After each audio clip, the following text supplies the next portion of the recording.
survivors. Discretion is advised. Good afternoon, Leah. It's nice to see you. Hi. I am here to just listen to you and help you. It's safe here. Whatever you tell me will stay in this room. Keep in mind though, if you tell me something that will cause you or someone else harm, I have to report it. If you don't have an answer, just say you don't know. If I'm wrong about something, correct me, okay? Sure. Okay. Do you know why you are here? I wrote a poem, and my teacher thinks I'm crazy. And now my mother is freaking out. This is so dumb. Well, you are not crazy. Tell me about your poem. It's just a poem I had to write. What did you have to write about? A feeling connected to nature. And that's what I did. I don't know why everything has to be so serious. Why do you think your teacher is worried? 'Cause I kinda wrote about death. Well, that's serious. What reason did you have to write about death? She has plenty reasons. Whenever a person harms a child intimately, trust, innocence, truth, all die. And there are other reasons too. What is it, Leah? I'm afraid for my sister. What do you mean? I can't say. I am the right person to tell. I know it's hard, but you can't get help if you don't say anything, and I am obligated to make sure you are safe. My father. You can tell me. I caught him sneaking into my little sister's room. I want him dead. Has he done anything to you? Yes. These are the moments when I am truly broken. Thank you for listening to Silence Speaks, Secrets Revealed. If you or someone you know has been sexually abused, please dial 911 in an emergency or call the Women's Coalition at 340-773-9272 to find out how you can end child sexual abuse. Good afternoon, good afternoon, good afternoon. I apologize about that. Commercial is starting to automatically play. Trying to get cameras running and all kinds of stuff. You see me dropping cameras and everything today, right? Yeah. Wow, And I know we don't have any power, so everything's a little bit offset. A little off today, but it's A little bit. Well, welcome to the after show. Let's talk about it. A live call-in talk show to continue to discuss the weekly episodes of Silence Speaks, Secrets Revealed, a radio drama about child sexual abuse, presented by the Women's Coalition of St. Croix. The stories are fiction based on facts. I'm your host, Shalene Gums, and today we have with us our Executive Director, Clema Lewis. Hi, Clema. Good afternoon, everybody. Good afternoon. Thank you for coming. Thank you for happy to coming. be here. Very happy to be here. All the things that you have to do. Thank you. I know this is part of your work as well, but we thank you for being up here with us. So today I want to ask you a few questions. I mean, you heard the episode. One of the things that were happening in the episode was disclosure, so we wanted to talk a little bit about that. So how hard is disclosure for children who have been victims? Disclosure is extremely hard because for a child to disclose, they don't know what the response would be. And if it's someone close to them, like most victims are victimized by family members, it's even more difficult to talk about who that person is that's abusing you. And it can be because of fear, it can be because of love, it can be numerous reasons. But it's very difficult for a child to disclose because adults, we react in different ways. Sometimes we warm and loving and we say, you can come and tell me other things. Sometimes parents get irate and threaten to kill the person, which doesn't help the child. And then some parents say, shut your mouth, this is a family thing, keep it here. The child has no idea how you're going to respond to their disclosure and what's going to happen afterward. So it's extremely difficult. All right. And so because I forgot, I have to do it's a call-in show. So 773-3636, 773-FM, you can call R95. We're here, we're taking calls. All right, so what are ways that children try to disclose, especially younger children, seeing that language sometimes may be a barrier?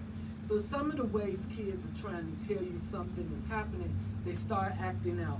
Some kids have bedwetting, sucking their thumb, they're afraid. When certain people come, they act out, they scream, they don't want to go with certain people. They start acting out with other children in school. As the children get older, the behavior is different. The older the child gets, sometimes they act out seductively, like they're trying to catch attention, looking for love in all the wrong places. Older children tend to run away. They tend to dress provocatively. Sometimes they cut their wrists. They start drinking. They start doing drugs. They start dating the wrong people, maybe older men or older women, trying to find love in all the wrong places.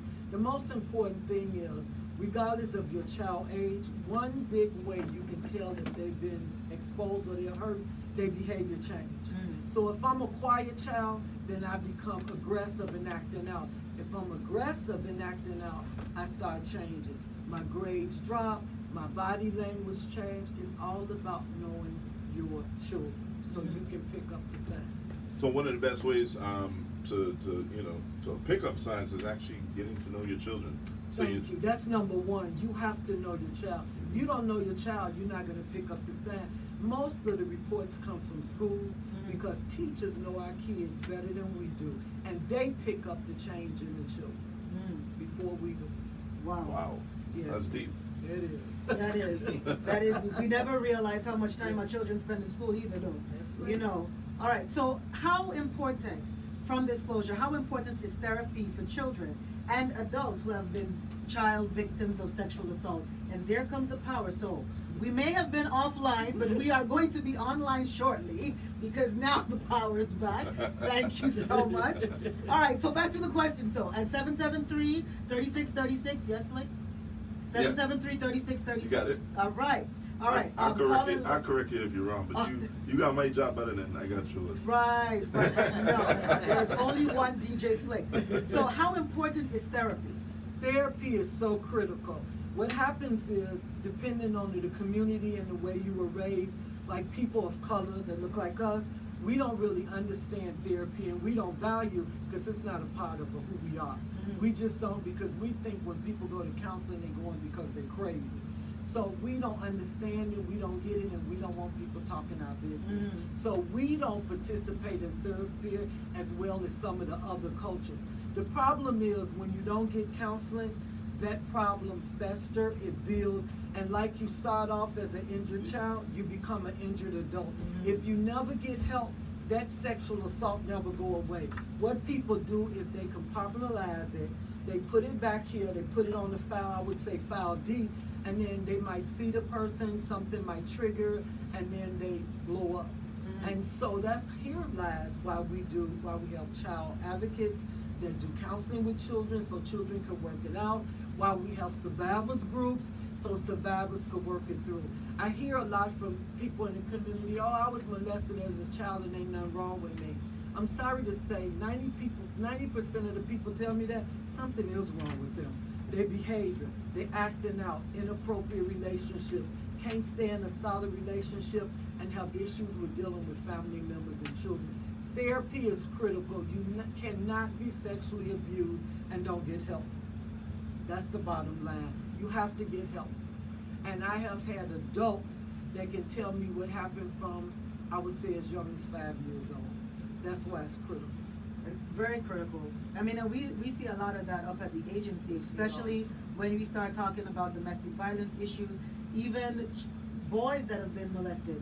I mean, they come up and they become very, very aggressive. Somebody steps on their toe and they want to kill them because it all goes back to the uncomfortable and not being able to control who touched them.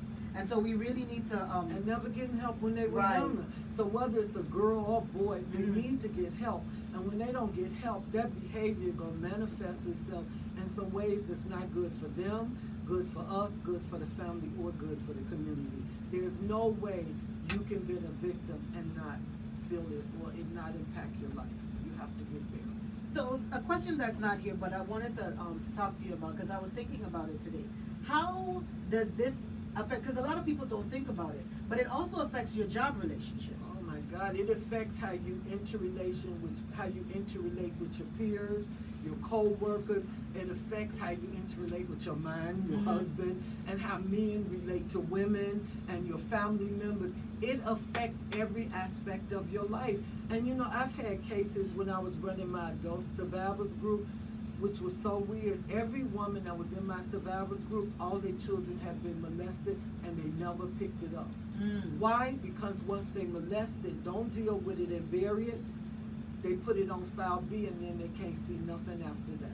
And so then their child become victims and then their child become victims and nobody helping these children because nobody got help. Wow. And so it becomes generational. We have dealt with intergenerations Generational. of families of incest in St. Croix. Yeah, Grandmothers, mothers, daughters, and then their children. yeah. Yes. And it goes on and it goes on and it goes on. and on and on. And so, what are some of the hindrances to children getting therapy? Because I know we talk about the fact that therapy is necessary, but there are some barriers, especially when I'm 7 and I can't go to therapy by myself. You said it. If I'm 5 or 6, how do I get there unless a parent take me? So some of the hindrance, kids don't understand what it is, so they don't find the need to. So you need that adult to step in and say, my child has been injured and I need to get help for my child. Should I Hold stop? on. We got a phone call. I-95. Hello? Hello? Okay. Son, can't get them. Okay, so the hindrance would be they would need someone to take them to counseling that understands counseling, and the child needs to understand counseling. Plus the fear of going to counseling and what happens if I tell? Where am I going? What are they Right. gonna do to me? But what most of all, what is they gonna do to that person that I care about and love Right. who's injured me? Okay, hold on. The phone line's ringing again. They keep, sound like it's dropping, signals dropping all over the island. It may be raining. Is that what it is? Maybe power's just out. Okay, so how can family members, mandatory reporters, and we were having this discussion earlier, how when they realize that something is happening? Like say I realize that your behavior has changed, right? As a Okay. child, say I have a niece or a goddaughter and I realize that their behavior is changing. I see that something's not quite right. I'm not sure what it is, but I'm trying to ask the question. I don't want to put ideas in the child's head. Be very careful. Yeah. You gotta be very careful that you don't become a police investigator. And if you ask too many, the kid's gonna push you off. So Okay. you gotta notice first the behavior changes. And once you suspect something, the conversation could be, I notice A, B, and C, are you okay? Okay. I'm okay for you to talk to. I'm a safe person. Do not make any promises about nothing gonna happen and you're gonna be there forever, because none of that's true. And the child has already been injured. The last thing they need to hear is a promise you can't follow through. You just gotta notice the behavior changes, open the doors, encourage them to talk to you without leading them. And if they have a supportive parent, have the conversation with the parent. Have you noticed? I noticed this about so and so. Have you picked it up? I think something is going on and we need to pay more attention. Okay. So it is a call-in show. I know the phones are dropping, but 773-3636. And so, I want to ask you a question. Based on what you said, what happens if they're a single parent home and it's the parent, and that's the parent, that's the person you have to reach out and talk to? How do you talk to that parent if you or you can't, you're not really sure whether or not to suspect the parent, so how do you say, hey? So you asked a question from a child or another adult? From another adult, like So if somebody I of was an authority? adult, that I suspect that this parent is abusing their child? Uh-huh. Okay, so. Or you just suspect that the child is being abused, but you're not totally sure either way. Okay, well, if I have a relationship, I'll just try to talk to the child and make sure the child is safe. If I don't, I would make a report and let Human Services get in and investigate. See, it's important that we protect the children. If we have any suspicion, we need to make that report and let Human Services get in there and investigate. Because guess what? If you make a report and if it was for naught, nothing happens. But if you don't make the report, you can go to jail and you can be prosecuted. oh, we heard about And plus, the we fine. don't protect our children. So if I'm suspicious, I'm gonna make that report. I'd rather err on protecting the child than just let my suspicions. Because guess what? Trust your instinct. If your instincts tell you something wrong, Something's you're usually wrong. right. You're usually right. Something definitely Usually wrong. right. That is true, because we see that a lot, and especially in the behavior changes, and even in the way they ask for things. And I know one of the things that is very common that I've seen is that their language changed, the way they speak to people. Yes, and some children, little children, when they start using the body language, body part language, but not the correct names, but the misuse of names, when they start touching themselves into the YouTube, the dancing, it's so many the signs that it's amazing we don't see any of the kids are right there in front of us with all the signs. Hold on, we got the phone Still- call. I'm 95. Now? Yeah, we can hear you There now. we go. We got Yes, you. I wanted to ask, what is the best way to help a person that is being abused, but they keep protecting the abuser? Well, the best way to help them, you have to let the person know that you care about them, you believe them, and try to get them to trust you. And if you can't do anything, then you need to make that report so you can protect that child and not worry about the abuser. Because the child might not have what they need to make that report, so then you go ahead and make the report. Anybody can make the report.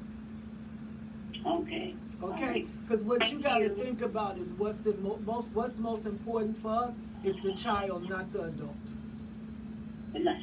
Thank you so much. You're welcome. All right, have a nice day. You know, and that's something that a lot of times it sounds really weird when we say that the most important thing is the child. But the most important thing is the child, and we really need to look at that because there's a lot of things that the child has against them. One, they're little. Two, Nobody believes Nobody them. believes them. Nobody believes them. People thinking making up, they can't take care of themselves. Right. Where they gonna go if they make the report? They might be afraid. The other kids in the house may attack them for making the report. The adult in the house then threaten them. They might have to lose where they live. They might have to go into Queen Louise. They might have to relocate. Look at all this stuff on this person, on this child, On this little even person. the teenager, Yeah. not just little people, but the same thing goes from 0 to up to 18. Look what happens to their life when they make a report. It is not easy to report. right. And It's so not. you have to be honest and put that out there for them. So what I normally tell kids, I can't promise you the world. I can't promise conviction, but what I can promise with you, I'm gonna be there with you from day one to the end. So even if the end, if nothing happens, I'm with that child from the beginning to the end, up until they're adults, because they still come looking for They me still when come they around. become grown. Yes, they do. And that's what they need. They need to know that that person believes them, they're gonna support them, and they're gonna never give up on them. That's the most important thing. Right. Another big person, Yes. okay? That is, yes, because sometimes having another big person believe means the world What? to a little person. Yeah. I got a big person in my corner. Yes. And that's literally how it is. That Because- believes me. That believes me because sometimes I may not be big enough physically. I know I've had some adults come in and they've said, I mean, these are men and women, and they said all I wanted to do was just get big enough so that I could stop it. I just wanted to get big enough. Because as soon as I was big enough, I had all these plans as to what I was going to do. Because I just was not big enough. I wasn't big enough to stop it. I wasn't big enough to fight. I got hurt more when I fought. That's and so right. I didn't want to fight anymore. Nobody would believe me. Where were they going to put me? They were going to tell me I was going to be homeless. The grooming thing. But see, that go back to also why children don't tell Right. and why they don't report. And that's why you get so many grown people in the Me Too now saying it happened to me. Because when they were children, they told. Nobody believed them. The system let them down. The family let them down. They didn't have anything. And if I don't have anything when I'm small, then that festers and I act out. But once I become big enough that I can cuss, fight, and go after that person, then I can stand up and say, yes, you did this to me, when and how and however. Nothing might not happen, but it might take me 10 to 15 years to stand up to the person that molested me. And that's what people in this community don't get. Why do they wait? Why do they wait? I want to ask you a question. Now, is it smart? I mean, I know this is maybe a hard question to ask, but is it better for a child to fight or to allow it to happen? I mean, that's not hard. It depends on the situation. If I'm in the house, like you said, say it's the one parent molested me, and it's just me and them. If I'm fighting, where I'm going. If I fight, they might hurt me more. So But most of the victims in that the happen- process of being hurt more, doesn't that actually put a bigger spotlight on the fact that, you know, the child came in today now with a black eye as opposed to, Yeah, but you know most what I mean? molesters smarter than that. They're not gonna They let them smart go. that they're not gonna injure them where you can see the injuries. Exactly. They would never do that. They would never injure them so you can see it. And if they big person, they really little. I mean, how much fight can you do? I hear some kids say they'll holler, tell them to get out their room. Everybody might act like they don't see them. But a lot of the kids, remember when they being molested, a lot of them are groomed in such a way, some kids don't even know they're being molested. Because we start with a kiss and a hug and a piece of jewelry and tell you how much I love you. Then I start rubbing on your body parts. So I don't necessarily go straight to the intercourse. I do all the funneling things to you. And kids are not gonna run and fight, because guess what? It's confusing because sometimes it feels good. Right. And some kids in the school as well, I'm confused because sometimes it felt good. Right, the And then response. they have the whole guilt. So most kids don't fight and run. They do it quicker with strangers, but not when it's somebody close to them. Yeah, and when we, That's the difference. next week when we have the medical person, we'll talk about the response versus the emotion. You know, because your body responds, you know, to, exactly, your body responds. Your mind may be saying, no, I don't like this, I may feel uncomfortable, but your body responds. And so then, of course, at that point, I'm totally confused, because I'm not supposed to be responding to this. My body's betraying me. And that's where the child is confused. But you know, when we talk to kids and do the good touch and uncomfortable touch, we do tell them to shout, holler, tell somebody, try to get away. And then I'll tell them if you can't get away that night, the next day when you go to school, tell the counselor, tell the teacher, find the police, tell somebody in your family that you love and trust something has happened to you. And I tell them, they said, but Ms. Lewis, I told this person, I said, well, tell another person. And then when they said, but Ms. Lewis, I told everybody, I said, okay, take my phone number. Just call me in the office. And they do. Children will call us in the office. I give them the number, I make them write it in their books, and I say, if don't nobody listen, you come to school, it should be done. And I mean it too. Absolutely. What's the number? 773-9272, and the kids write it all over their books. They have it in their books. They do. And then they see you any place and they say, I know you, let me tell you what happened in the middle of Kmart. How long is therapy? How long does a child, I mean, of course, it depends on the different, but I mean, on average. It depends on the age, it depends on what happened to them. I've seen children as young as 3, and that took us a few weeks just to get the child to understand what happened and for me to make sure that was okay. But I've also worked with kids. I had an 11-year-old where I worked to that person till they was 21. It's really hard to put a level on it.